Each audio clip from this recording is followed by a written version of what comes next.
एक हफ़्तो अॻु करमपुर भरिसां करमपुर जमाल थाणे जे अदगोठ मच्छी बुंडो वारे इलाइक़े में वकील सईद अहमद बिजाणी जे मच्छी जे फार्म तां अणॼातल हथियारबंदनि तरफ़ां मुबैना अगवा थी वियल पोरत कोड़ो शेख जे बाज़ियाब न थियण ते संदसि वारसनि जो पाक किताब हथनि में खणी ॻोठ ॿाहिरां एहतिजाज।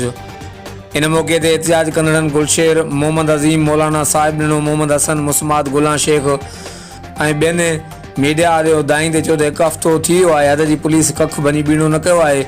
SSP अमजद अहमद शेख भी दिलासा ॾिए थो पर हिन महिल ताईं पुलिस जे तरफ़ां का बि कार्रवाई नज़र नथी अचे। असां अहिड़े रवैये सबबि सख़्तु मायूस आहियूं। असांजे घर में कोरा मतल आहे। हुननि चयो त असां मिसकिन पोरत आहियूं जेके रोज़ पोरियो करे पंहिंजो पेट पालींदा आहियूं। ख़ुदा असांजी मदद करियो ऐं मूवी खे जल्द बाज़ियाब कराए ॾियो। ॿिए तरफ़ मुज़ाहिरीन जो चवणु हो त जल्द मूवी बाज़ियाब न थियण जी सूरत में एहतिजाज जो दायरो वधायो वेंदो। रब्ता करण लाइ ॾिसंदा रहो JTN वेब न्यूज़।